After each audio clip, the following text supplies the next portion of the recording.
குலதெய்வம் சாதகமா பாதகமா? பாதகம் செய்வதற்காக குலதெய்வம் என்று உருவாகவே இல்லை. எனக்கு இப்போ குலதெய்வத்தோட அனுகிரகம் இருக்கா? ஒரு மாதத்துல 20 நாள் குலதெய்வம் உங்களுக்கு வேலை செய்யறது. சனி பகவான் எல்லாத்தையும் கொடுப்பாராம். கர்மாவனுடைய பலனை சனி பகவான் தான் தருவான். ஒட்டி போட்டு குலதெய்வம் கோயில்ல சாமி கும்பிடும்போது ராகு கேதுவனுடைய கட்டுப்பாட்டில் அந்த குலதெய்வம் நின்றுச்சுன்னா அங்கே கட்டி வச்சிருக்கிறது சொன்னாலும் ஒண்ணுதான். முன்னோர்கள் செய்த குலதெய்வத்துக்கு நேரம் காலமெல்லாம் எதுவுமே கிடையாது. இதற்கு உரிய பரிகாரங்கள் முறையா இருக்குது.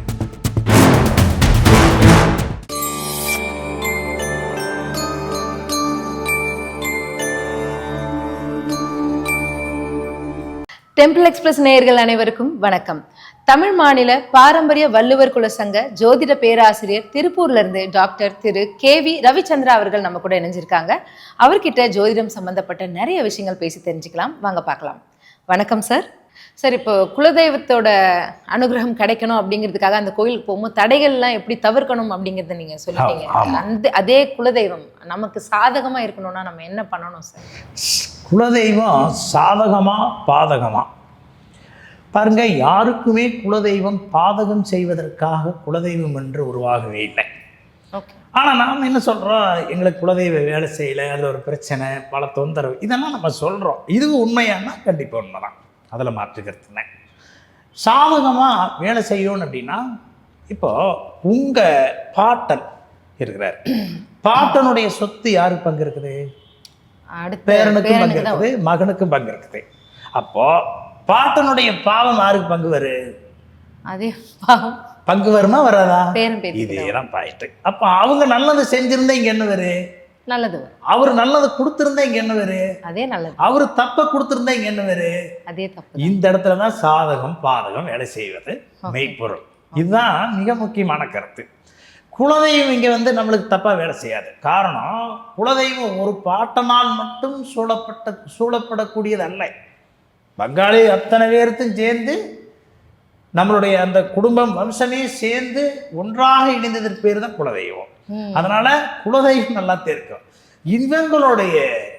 இவங்க வம்சாவளியில் வந்தவங்களுடைய நன்வினை தீவினைக்கு தக்கவாறு அது சாதகமா அல்லது பாதகமா வேலை செய்வதுன்னு பொருள். சார், இப்போ ஒருத்தவங்களை பார்த்த உடனே, இப்போ இந்த வள்ளுவர்குல வம்சத்துலேருந்து வந்ததுனால ஒரு கேள்வி, இப்போ பார்த்த உடனே சொல்கிறதுல உங்களை அடிச்சுக்க முடியவே முடியாது. இப்போ பார்த்த உடனே இவங்களுக்கு குலதெய்வம் அனுகிரகம் இருக்குது இல்லை அப்படிங்கிறத சொல்ல முடியுமா? சாதாரணமாக சொல்லலாமே, நிறைய சொல்லலாம். அதை எப்படி நீங்கள் கேட்குறீங்கன்னு எனக்கு புரியல. இன்னும் கொஞ்சம் கேட்டீங்கன்னா நான் உங்களுக்கே கூட சொல்ல தயாராக இருப்பேன். ஓகே. அப்போ பர்சனலாக எனக்கு கேட்கணும், எனக்கு இப்போ குலதெய்வத்தோட அனுகிரகம் இருக்கா? உங்களுக்கு பாருங்க, ஒரு மாதத்தில் 20 நாள் குலதெய்வம் உங்களுக்கு வேலை செய்யறதில்லை. 10 நாள் தான் வேலை செய்யுது. ஆனால் இந்த 10 நாள்ல இந்த தமிழ்நாட்டையே சுற்றி வர்றீங்க.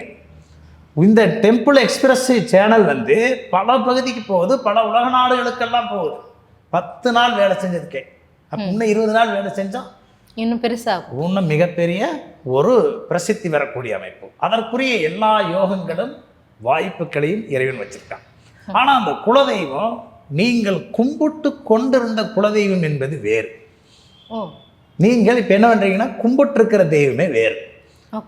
உங்களுக்கு இரு பிரிவா போய் அந்த குலதெய்வம் கொஞ்சம் மாறுபட்டிருக்குது அப்படின்னு தான் இந்த நேரத்துக்கு இந்த பிரச்சனை சொல்லுது. சரியா இல்லையா? கண்டிப்பா. ஆமா சார். உண்மையா இல்லைங்களா? உண்மைதான். இதுதான் உங்களுக்கு இருக்க வேண்டிய அமைப்பு. இது வள்ளுவர்கள் பார்த்த உடனே பிரசனத்துல சொல்லக்கூடிய ஒரு அமைப்பு இருக்கு. தம்பிக்குன்னா கேமராமேன் கேட்குறீங்களா? அற்புதம். அவருக்கு குலதெய்வம் கொஞ்சம் வித்தியாசமா வேலை செஞ்சிருக்குது.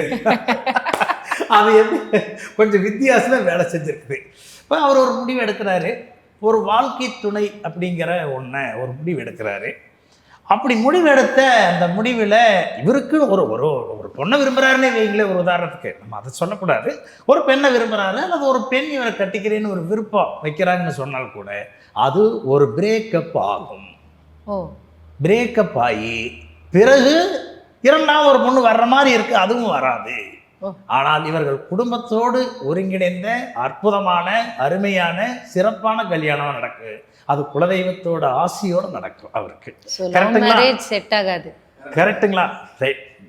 கரெக்டா சார்? இப்போ லவ் மேரேஜ் செட் ஆகாது, அரேஞ்ச் மேரேஜ் தான் செட் ஆகும். லவ் மேரேஜ் பிரேக்கப் ஆயிருக்கும். ஓ, பிரேக்கப் ஆயிருக்கும்.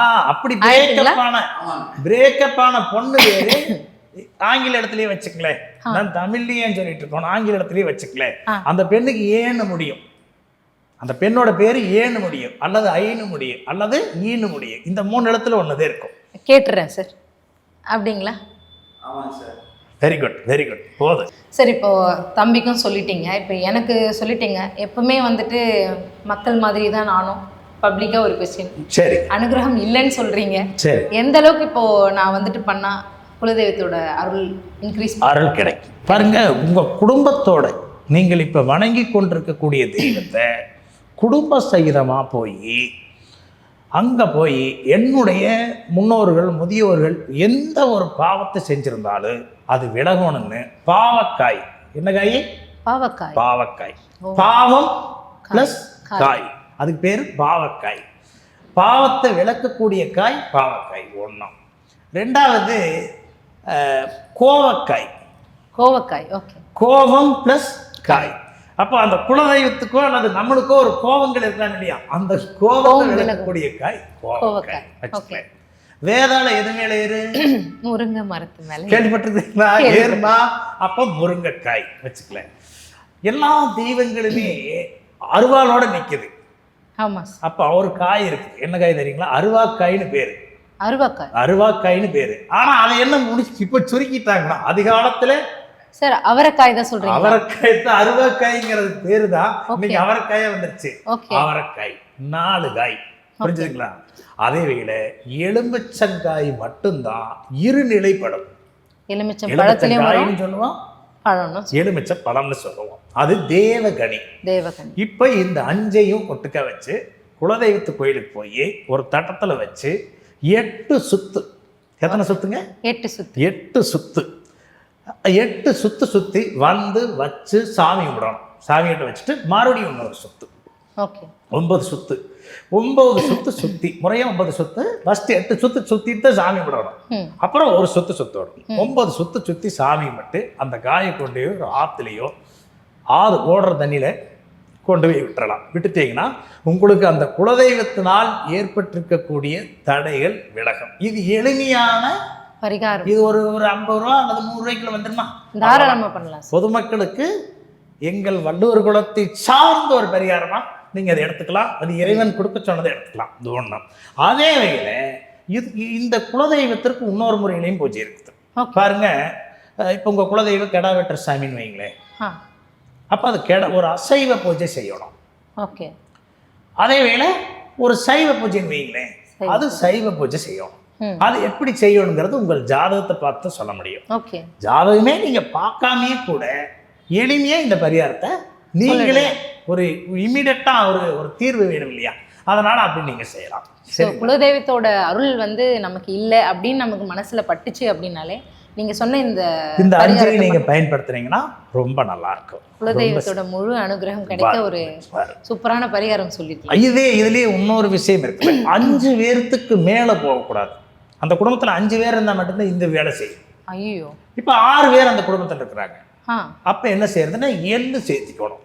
எள்ளு கருப்பு எள்ளு இருக்குது இல்லையா, கருப்பு எள்ளு சேர்த்திக்கணும். சனி பகவான். ஆமா, கருப்பு எள்ளு.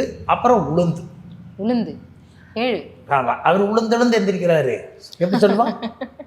உளுந்தெழுந்து எந்திரிக்கிறாரு சொல்லும் இல்லையா. அப்ப உளுந்து கொஞ்சம், எள்ளுன்னா அதுக்கு பேர் ஒரு காலத்துல எல்லாம் அர்த்தம். ஓகே. சனி பகவான் தான் எல்லாத்தையும் கொடுப்பாராம். கர்மாவனுடைய பலனை சனி பகவான் தான் தருவான். அப்போ எள்ளுன்னா எல்லாம் அர்த்தம். புரிஞ்சுதுங்களா? அப்ப எள்ளு உளுந்து இந்த 2ஐயும் சேர்த்து இந்த பொருளோட நான் சொன்ன இதே முறையில சுத்தி வந்து கும்பிட்டால் 5 பேருக்கு மேல இருந்தா மட்டும் 5 பேருக்கு மேல கும்பிட்டால் அவங்களுக்கு சிறப்பு கொடுக்கும். இது 1 மாசம் செய்யணும். 1 மாசம் செய்யணும். 1 மாசம். 2வது மாசம் இவங்க என்ன செய்யணும்னா அந்த தெய்வத்திற்கு மாலை மரியாதை ஆடை ஆபரணம் போய் வாங்கிட்டு போய் நல்லா தெரிஞ்சுக்கங்க. தலைங்கிறது மேசம். ஓகே. ஓகே. முகம் என்பது ரிஷபம். தோள்பட்டை அப்படிங்கிறது மிதுனம். மிதுனம். மார்பு கடகம், சிம்ம வயிறு, கன்னி இடை முதுகுத்தண்டு, துலாம் என்பது தொப்புள், விருச்சிகம் என்பது மர்மஸ்தானம், தனுசு என்பது தொடை, மகரம் என்பது முழங்கால், கும்பம் என்பது கணுக்கால், மீனம் என்பது பாதம். அப்போ மகரம் எதை சொல்லி குறிக்குது? 10ஆம் இடம் என்று சொல்லக்கூடிய கர்மஸ்தானத்தை குறிக்கிறது. Super sir. புரியுதுங்களா? அப்போ கர்மஸ்தானத்தை குறிக்கக்கூடிய உடல் பாகம் என்ன? முழங்கால். முழங்கால். அப்ப குலதெய்வத்திட்ட போய் என்ன செய்யறோம்? மண்டியிட்டு மாலையும் மரியாதையும் வைத்து இறைவனை மண்டியிட்டு அவரிடத்தில் பயபக்தியோடு. இப்போ குலதெய்வத்துக்கிட்ட வணங்குறது அப்படிங்கிறது வந்து மண்டியிட்டு வணங்கணும்னு சொல்றீங்க. அப்படிதான் சொல்றீங்க. ஆமா. அதாவது மண்டியே இடணும் அப்படின்னா, மகரம் என்பது முழங்கால். முழங்காலை வந்து மடக்கி, முழங்கால் வந்து அந்த நிலத்துல படிகிற மாதிரி, நம்ம எல்லாருமே நிலத்துல படிகிற மாதிரி பாதத்தோட நிற்போம். ஒரு கோயிலுக்கு போய் ஒரு செப்பல் போட்டு சாமி விட மாட்டோம். செப்பல்ல வெளியிலேயே விட்டுட்டு போய் நம்ம பாதம் அந்த மண்ணுல பட்டு அங்கே இருந்து அந்த மண்ணிலிருந்து இறைவனை வணங்கணும் அப்படிங்கிறதான் மெய்ப்பொருள் வணங்குறோம். இப்போ இந்த இடத்துக்கு என்ன செய்யணும்னா, என்னுடைய கர்ம பயனே சரியில்லை, என்னுடைய குடும்ப வாழ்க்கையில எந்த வகையிலும் ஒரு முன்னேற்றத்தை நான் பெறாமல் இருக்கிறேன், என்னுடைய ஜீவனம் தலைமுறையா, என்னுடைய ஜீவனம் நான் நல்ல முறையில் வாழ்ந்தது தானே என் தலைமுறையை நான் காப்பாற்ற முடியும். அப்போ இதையெல்லாம் நான் எப்படி சரி செய்கிறது? இதுக்கு எனக்கு ஒரு தடை இருக்குது அப்படிங்கிற போது நீங்கள் மண்டிட்டு கும்பிடுற போது முழங்கால் வந்து அந்த மண்ணில் படுகின்ற பொழுது நல்லா இருக்கும். சில பேர் என்ன பண்ணுவாங்கன்னா, இதைத்தான் அந்த காலத்தில் பெரியவங்க வச்சாங்க, அங்க பிரதட்சணம்னு வச்சாங்க. அங்க பிரதட்சணம். ஒரு குலதெய்வத்து கோயில் என்ன பண்ணுவாங்க, அப்படியே படுத்து அங்க பிரதட்சணம் பண்ணும். உடம்பையே அந்த மண்ணு பூரா தன்னுடைய உடம்பில் பட வேண்டும். ஓகே, அப்படியாவது விளக்குமா அப்படின்னு நினைப்பாங்க, கும்பிடுவாங்க. ஆனால் மெய்ப்பொருள் உடல் அல்ல, முழங்கால் பட்டாலே அவங்கள் கர்மா விலகிவிடும். அதனாலதான் மண்டி எட சொல்றது. முட்டி போட்டு குலதெய்வம் கோயில்ல சாமி கும்பிடும்போது அதோட பலன் அதிகம், அதீத பலத்தை கொடுக்கும் அப்படிங்கிறது விதி. Super sir. சார், இப்போ நிறைய பேருக்கு வந்துட்டு இப்போ குலதெய்வம் பத்தி நிறைய விஷயங்கள் நம்ம பேசிட்டு இருக்கோம். குலதெய்வம் கட்டு அப்படின்னு சொல்றாங்க, குலதெய்வத்தையே கட்டி போட்டுட்டாங்கப்பா அப்படின்னு சொல்றாங்க. அதனாலதான் இந்த குடும்பத்துக்கு எந்த ஒரு நல்ல விஷயமும் நடக்கிறது இல்லை அப்படின்னு சொல்றாங்க. கண்டிப்பா. அது எப்படி சார் உடைக்கிறது? அந்த கட்டை எப்படி உடைக்கிறது? கட்டை இப்போ ஒரு ஜாதகத்தில் வந்து 5ஆம் அதிபதி திதி சூனியம் ஆகிறது, அது குலதெய்வம் அங்கே வேலை செய்ய அன்னைக்கு ஒன்றும். ரெண்டாவது, ராகு கேதுவனுடைய கட்டுப்பாட்டில் அந்த குலதெய்வம் நின்றுச்சுன்னா அங்கே அது வேலை செய்யாது. அது எப்படின்னா, ஒரு புத்துக்கண் உள்ள கோயில், குலதெய்வத்தை பாம்பு வட்டம் அடிக்கிற கோயில், பாம்பு புத்து சுத்தி வர இருக்கிற கோயில், மயானம் இருக்கக்கூடிய கோயில், இப்படி பல விரிகள் இருக்குது. அந்த பிரிவுகளில் வச்சுங்களேன், அதாவது தலைமுறை என்பது நம்ம என்ன சொல்றோம்னா, ஒரு தலைமுறை 2 தலைமுறைன்னு சொல்றேன். ஆனால் நம்ம பெரியவங்க என்ன சொல்லுவாங்க, 7 தலைமுறைன்னு சொல்லுவோம். அப்போ 7லேருந்து எவ்வளவு? 49 தலைமுறையை குறிக்கும். புரியுதுங்களா? இப்படி. ஆனால் என்ன சொல்கிறேன் அப்படின்னா, ஒரு ஜீன் எத்தனை வருஷம் வேலை செய்யுது? 12 வருஷம் வேலை செய்யுது. 12 தலைமுறைக்கு ஒரு ஜீன் வேலை செய்யுது. 13வது தலைமுறைன்னு வர்றபோது என்ன ஆகு? அது வேற ஒரு வகையில் மாறுபடுகிறது. இதுதான் கால சுழற்சியினுடைய மாற்றம். இதில் எங்க தடையாகி நிற்குதுன்னா, இந்த தலைமுறைகளில் ஏற்பட்டிருக்கக்கூடிய சாபதோஷங்கள். அதனால் அந்த குலதெய்வத்தை கட்டி வச்சுட்டாங்கன்னு இவங்க சொல்லுவாங்க. ஒன்று கட்டி வச்சிருக்கிறது சொன்னாலும் ஒண்ணுதான், முன்னோர்கள் செய்த இந்த வினைப்பெயர். அது எப்படின்னா, இந்த இப்போ ஒரு நல்ல குடும்பம் இருக்குது, அந்த குடும்பத்துல ஒரு பெண்ணு முதல்ல பிறக்குது. அது பொண்ணு பிறந்து என்ன சொல்லுவாங்கன்னா, எங்களுக்கு குலதெய்வமே பிறந்துருச்சு அப்படிம்பாங்க. குலதெய்வம் அவங்களுக்கு அம்மனா இருக்கு. அதே வேளை ஒரு பையன் பிறந்து என்ன சொல்லுவாங்க, எனக்கு முருகனே பிறந்துட்டாரு, கண்ணனே பிறந்துட்டாரு அப்படி சொல்லுவாங்க இல்லையா? இப்படி சொல்லுவாங்க. ஆகாது வரக்கூடிய குழந்தையை கூட குலதெய்வமாக வணங்க வேண்டும் என்பது நமது பெரியவங்க வச்சிருக்கக்கூடிய விதி. அப்போ இவங்க குடும்பத்தில் என்ன நடந்திருக்குன்னா, ஒரு 12 வருஷம் வயதுக்குள்ளார இருக்கக்கூடிய ஒரு குழந்தை தவறி அதை குலதெய்வமாக கும்பிட்டு வந்திருக்கக்கூடிய நிலையில் இவங்க அதை தடை செய்து வச்சிருப்பாங்க. அப்படி வச்சிருக்கிறதுனால என்ன ஆகுதுன்னா, அங்கே ஒரு தடை, தாமதம், பிரச்சனைகள் ஏற்படுறது. அதை கட்டி வச்சுட்டாங்கன்னு இவங்க இது பண்ணுறது. இதற்கு உரிய பரிகாரங்கள் முறையாக இருக்குது. இந்த முறைப்படி இதற்குரிய தீர்வுகளை செய்தால் நல்லா இருக்கும். ஆனால் அப்படி பரிகார தீர்வுகளை செய்கின்ற பொழுது அதனுடைய நிலை ரொம்ப ஒரு நல்ல மாறுபாடோடு அவங்க வாழ்க்கை மாறுவதற்குண்டான நிலையை பார்க்கலாம். சரிங்களா? இப்போ அதுதான் சொல்கிறாங்க சார். இப்போ என்னென்னா ரொம்ப வருஷமாக எங்கள் வீட்டில் வந்துட்டு ஒரு நல்ல விஷயங்கள் நடந்தே ரொம்ப நாள் ஆச்சு, ரொம்ப வருஷம் ஆச்சு, ஒரு 3-4 தலைமுறையாகவே வந்துட்டு எங்கள் வீட்டில் இந்த சாபம் இருக்குது அப்படின்லாம் சொல்கிறாங்க. அதுக்கு காரணம் என்ன சார்? இந்த குலதெய்வம் தான் காரணம்? கண்டிப்பாக நீங்கள் கேட்கக்கூடிய கேள்வி ஒரு நல்ல ஒரு உண்மை இது. பார்த்தீங்கன்னா இப்போ வெகு வருஷமாக அது வெகு தலைமுறையாக நடக்காமல் இருக்கிறதுக்கு காரணமே குலதெய்வம் தான். அப்போது பூர்வ ஜென்ம பயன் என்ன பாட்டு சொல்கிறாங்கன்னா, ஆதி ஜனனே சென்ம சௌக்கியனாம். ஜோதிடத்தினுடைய முதல் பாடலே இதுதான். ஆதி ஜனனே சென்ம சௌக்கியனாம் வர்தனே நீர்குல செல்வதாம் பதவி முன் பூர்வ புண்ணியனாம். ஒரு குழந்தை பிறக்கிறது என்றால் அந்த குழந்தை பூர்வ புண்ணியத்தின் பயனாகத்தான் பிறக்கிறது என்று பொருள். அப்போ அந்த பூர்வ புண்ணிய பயன் எங்கே வருகிறது? குலதெய்வத்தின் மூலமாக வருகிறது. ஆக குலதெய்வத்தினுடைய சாபமோ தோஷமோ அதில் ஏற்பட்டிருக்கக்கூடிய பாதிப்பு கூட இருக்கின்ற பொழுது கட்டாயமாக அவர்களுக்கு வேலை செய்வதில் தடை வருகிறது. அதனால தான் அந்த குடும்பத்துக்குள்ளார பிரச்சனைகள் ஏற்படுறது, இதெல்லாம் வருது. இதை சரி செய்யறதுக்கு என்ன பண்ணோம்னா, குலதெய்வத்தை போய் கும்பிடுவாங்க. அவங்க எப்படி கும்பிடுவாங்கன்னா 2 பேர் போயிட்டு வருவாங்க. ஓகே, அப்படி கும்பிடக்கூடாது. எல்லாரும் இணைந்து ஒரு குடும்பத்தோடு இணைந்து. இது எல்லா காலத்துக்கும் செய்ய முடியுமா? இப்போ சென்னையில் இருக்கிறாங்க, குலதெய்வம் மதுரையில் இருக்குது, தேனியில் இருக்குது, கம்பத்தில் இருக்குது, இப்படி வச்சுக்கிறோம். இங்கிருந்து இவங்க மாதம் போக முடியாது. ஆனால் ஏதாவது அந்த குலதெய்வத்திற்குன்னு ஒரு விழா எடுப்பாங்க, அதுக்குன்னு ஒரு நாள். அந்த நாளில் இவங்க எல்லாம் குடும்பத்தோடு போய் முழுமையாக ஒரு நாள் முழுமையாக இல்லைனாலும் குறைஞ்சது ஒரு 5 மணி நேரத்துக்கு அந்த குலதெய்வத்து கோயில் இருக்கணும். குறைஞ்சது ஒரு நார்மலாக சார். இப்போ நீங்கள் சொன்ன உடனே தோணுச்சு, கண்டிப்பாக ஒரு குலதெய்வம் கோயிலுக்கு போனால் மினிமம் இவ்வளோ நேரமாச்சும் இருக்கணும். அப்படி இருந்தால் தான் அதோட சக்தியை வந்து நீங்கள் முழுசாக அனுபவிப்பீங்க. அப்படின்னா அதுக்கு ஒரு நேரம் இருக்குல்ல, அது எவ்வளோ நேரம்? கண்டிப்பாக அதுக்கு ஒரு நேரங்கிறது வந்து குலதெய்வத்திற்கு இறைவனுக்கு நேரம் காலமே இல்லைங்க. புரியுது. எல்லா நேரமே இறைவனுடைய நேரம். புரியுது. படைக்கப்பட்டது எல்லாமே அவனுடைய செயல். அதனால இறைவனுக்கு நேரங்காலம் எல்லாம் இல்லைங்க. நம்ம குலதெய்வத்துக்கு போகிறதுக்கு ஒன்றும் கிடையாது. குலதெய்வங்கிறது வந்து அது கோயில் அல்ல, உங்கள் இல்லம். இதை இன்னும் சுருக்கமாக சொல்லலாம். உள்ளம் ஒரு பெருங்கோயில், ஊனடங்கு ஆலயம், தெளிந்தாருக்கு ஜீவனொரு சிவலிங்கம், கண்ண புலனைந்தும் காணாமணி விளக்கு, வண்ணன் பிரானுக்கு வாய்ச்சொல் கோபுரவாசல். உள்ளம்தான் பெரிய கோயில். அந்த உள்ளம் என்பது தன்னுடைய ஆள் மனசு என்பது எங்க இருக்குதுன்னா வயிற்றுல தான் இருக்குது. புரியுதுங்களா? வயிற்றுல தான் ஆள் மனசு இருக்குது. புரியுதுங்களா? அப்போ அந்த மனசே குலதெய்வம். அதனால குலதெய்வத்துக்கு நேரம் காலமெல்லாம் எதுவுமே கிடையாது. எப்ப வேணாலும் போய் கும்பிடலாம். ஏன்னா அது உங்க வீடு.